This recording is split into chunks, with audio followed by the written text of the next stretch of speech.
पापा एक सवाल था मेरा। एक बंदे को जन सेवा केंद्र स्टार्ट करना है तो उसे किस टाइप का पीसी लेना चाहिए? कुछ लोगों से बात किया है। कोई बंदा खोलेगा तू खोलेगा?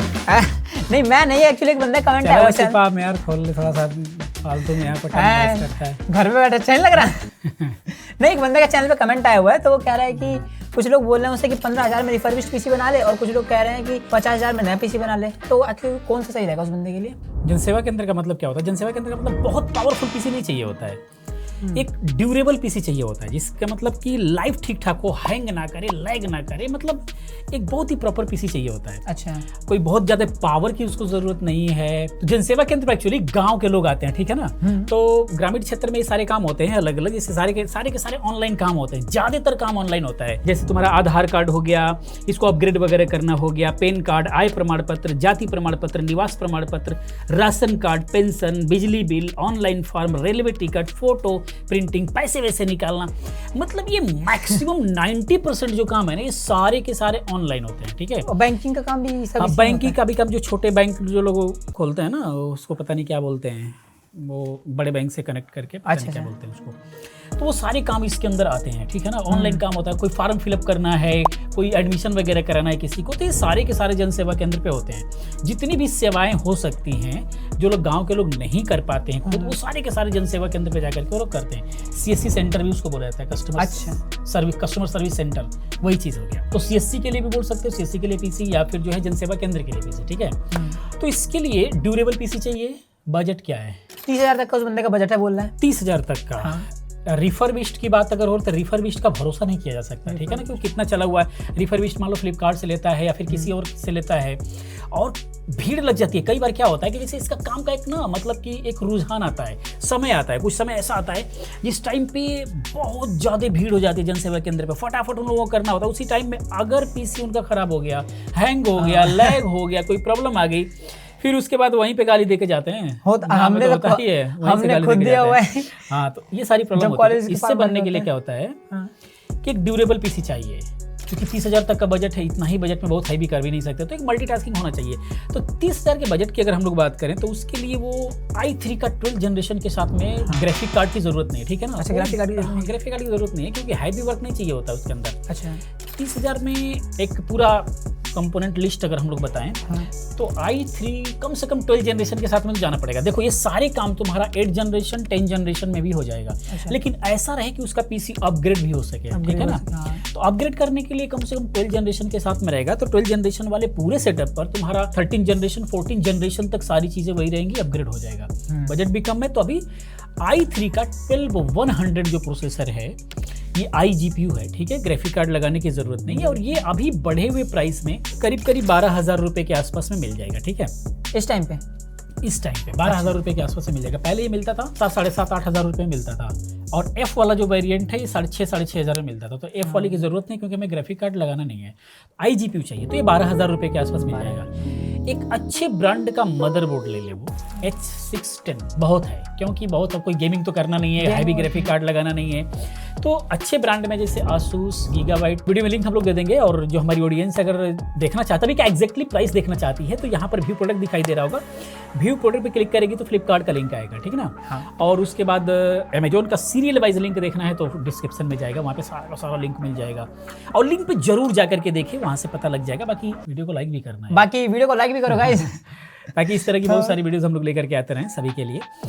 ताकि सवाल भी करो, सब लोग सवाल करो। जैसे हमने किसी का सवाल लिया है अभी, ठीक है ना, उसी प्रकार में हम लोग कोशिश करेंगे कि सभी का सवाल लिया जाए, इस तरीके से वीडियोस बने और एक सवाल में बहुत सारे लोगों का मतलब प्रॉब्लम जो है सॉल्व हो सके, हाँ। और ये सवाल बहुत दिनों से आता रहा है। एक अच्छा मदरबोर्ड लेता है H610 तो करीब 6,000 रुपए का पड़ेगा, ठीक है। Asus, Gigabyte, MSI वगैरह में मिल जाएगा, जो ड्यूरेबल भी रहता है, ठीक है। तो 6,000 का तुम्हारा हो गया मदरबोर्ड। रैम की बात करें तो रैम 8 GB लगा ले, उसके लिए बहुत है, ठीक है।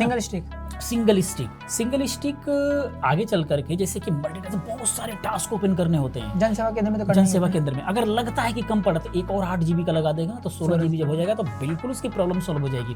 लेकिन अभी क्या है, महंगाई इतनी ज्यादा है कि खुद ही अगर हम कंसिस्टेंट वगैरह का, एंटी स्पोर्ट वगैरह का जो लोकल ब्रांड है, जेब्रोनिक्स वगैरह का, अगर 8 GB 3200 मेगाहर्ट्ज लेते हैं या फिर 2666 मेगाहर्ट्ज आता है, ठीक है, वो लेते हैं तो 4,500 में पड़ेगा, ठीक है। तो 4,500 रुपये का पड़ने का मतलब 2 लेंगे तो 9-10 हज़ार का वही पड़ गया, नौ। बजट बहुत ही भाग जाएगा। तो एक सिंगल स्टिक 8 GB लगा ले अभी, विदाउट हिट सिंक। हाँ विदाउट हिट सिंक, जरूरत नहीं है क्योंकि गेम थोड़ी खेलना है। हाँ। तो अभी उस कंडीशन में क्या होगा उसके लिए कि अभी तो काम चल जाएगा, कोई दिक्कत नहीं, लगता है कि थोड़ा मोड़ा लैग हो रहा है। और उसके साथ रीजन क्या होता है मल्टीटास्किंग के लिए 8 GB कम पड़ सकता है, क्योंकि प्रिंटर भी कनेक्ट करना होता है, वो उन लोगों को सेंस करना होता है, वो भी कनेक्ट करना होता है, साथ में बहुत सारी चीजें, कैमरा कनेक्ट करना होता है, ये सारी चीजें उन लोगों को एक साथ में कनेक्ट करना होता है, ठीक ना। तो उसके लिए मल्टीटास्किंग जरूरी होता है। लेकिन 8 GB फिर भी काम चल जाएगा। कम पड़ता है, लैग करता है तो एक और 8 GB का फ्यूचर में लगा लेंगे तो उनका सारा काम हो जाएगा। एक ही हो गया 4,500 रुपये का। SSD में बात करें तो उन लोगों को स्टोरेज के लिए, काम के लिए कोई बहुत बड़ा स्टोरेज की जरूरत नहीं होती है, तो उनको 250 GB 256 GB बहुत होता है। तो कंसिस्टेंट वगैरह का या फिर WD का ग्रीन वाली, क्योंकि ड्यूरेबिलिटी भी चाहिए, ड्यूरेबिलिटी अचानक ही भक्त खराब अगर हो गया तो दिक्कत हो जाएगी। लेकिन अगर बजट कम है तो जेब्रोनिक्स वगैरह का 256 GB अगर लगाते हो 4500 रुपये के आसपास का आज के बढ़े हुए रेट में पड़ेगा। लेकिन वही WD ग्रीन में अगर आप लेते हो 250 GB WD ग्रीन, जो ड्यूरेबल होगा काफ़ी, थोड़ा सा मतलब फ्लैंक्चुएशन रहेगा।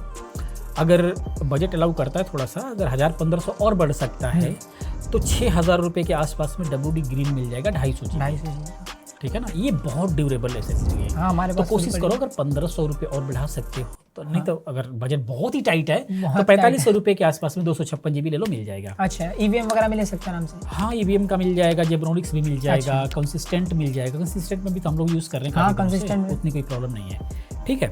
पावर सप्लाई, एक ड्यूरेबल पावर सप्लाई चाहिए, क्योंकि ग्रामीण क्षेत्र में वैसे ही पावर सप्लाई का फ्लक्चुएशन बहुत ज़्यादा होता है, पावर कट बहुत ज़्यादा होता है, पावर कट होता है, फ्लक्चुएशन होता है, UPS भी है, फिर भी उसके बावजूद भी बहुत ज़्यादा वोल्टेज डाउन होगा। हाँ। तो दिक्कत आती है। तो यहाँ पर इस कंडीशन में चूंकि इस जो हमारा कॉम्बिनेशन बैठ रहा है, कोई ग्राफिक कार्ड नहीं लगा रहे हैं, तो 450 वाट बहुत है, लेकिन 450 वाट 80+ ब्राउन्ज ले लो। 450 वाट, अच्छा, 80+ ब्राउन्ज वाला, एंटी स्पोर्ट वगैरह की, एंटी स्पोर्ट में भी मिल सकता है।